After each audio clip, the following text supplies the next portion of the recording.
So today, we're diving into a story that's part history, part archaeology, and honestly, a whole lot of unsettling mystery. We're talking about the discovery of a lost city that looks like it was sealed off from the rest of the world, on purpose.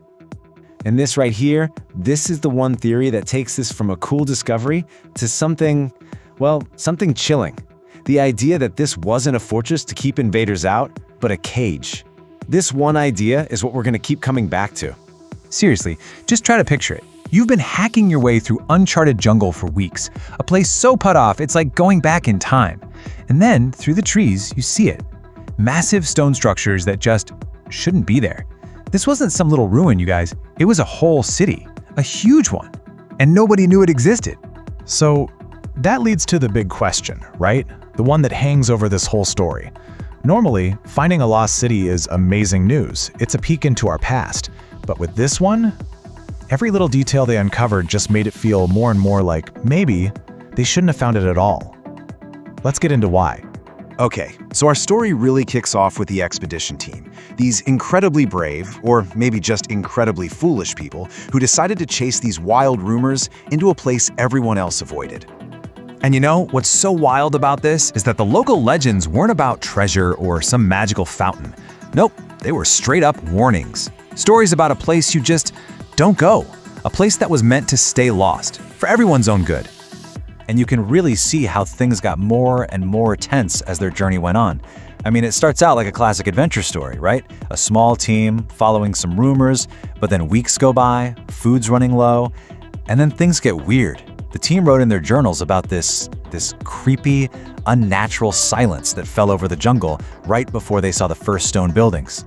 So they did it. They actually found it. You can just imagine the excitement, right? That feeling of pure discovery. But that feeling, it did not last. The city itself was just off. It was like a giant puzzle box full of clues that just didn't add up.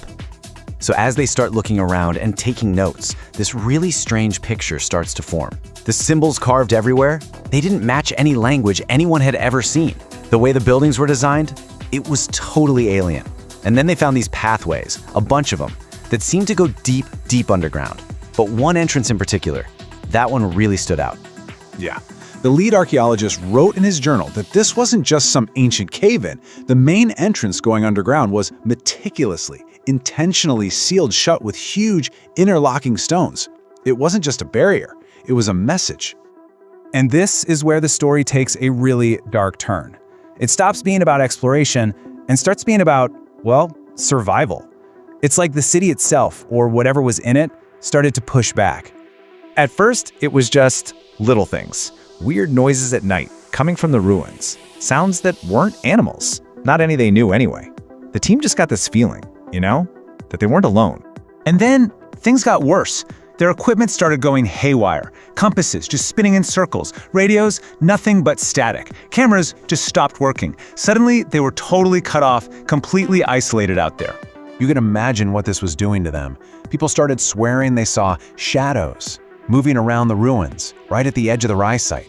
Was it just paranoia? Or was something really out there with them? And then the absolute worst thing happened. An explorer vanished, just gone from his tent in the middle of the night. They searched everywhere, but there was nothing. No footprints, no sign of a struggle. No one heard a thing. It was like he just evaporated. The rest of the team, they were terrified. They packed up and get out of there as fast as they could.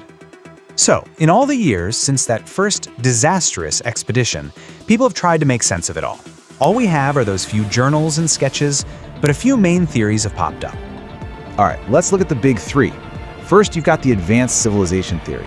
Maybe these people were just so far beyond us that their text seemed like magic. Okay, plausible.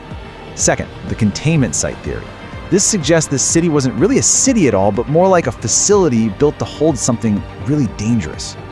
But the third one, this is the one that gives me chills. It's the prison theory. The idea that the city itself was a prison, and that massive seal, it was locked from the outside. Now here's the kicker. No one's ever found it again. People have tried, but the city seems to have vanished back into the jungle. It's become a ghost story for explorers. All that's left are the stories from those journals. The legend is out there, but with no way to prove it, no coordinates on a map, the real truth is still buried somewhere in that jungle. And that's the thought that really sticks with you, isn't it? That somewhere right now, that city is still out there, hidden, just waiting for the next person to find it. So, at the end of the day, that's the real question. It's not just about what they found, it's about why it was hidden. I mean, if these builders went to such insane lengths to seal something away, if they were willing to literally wipe themselves off the map, just what in the world was so bad they had to keep it locked inside?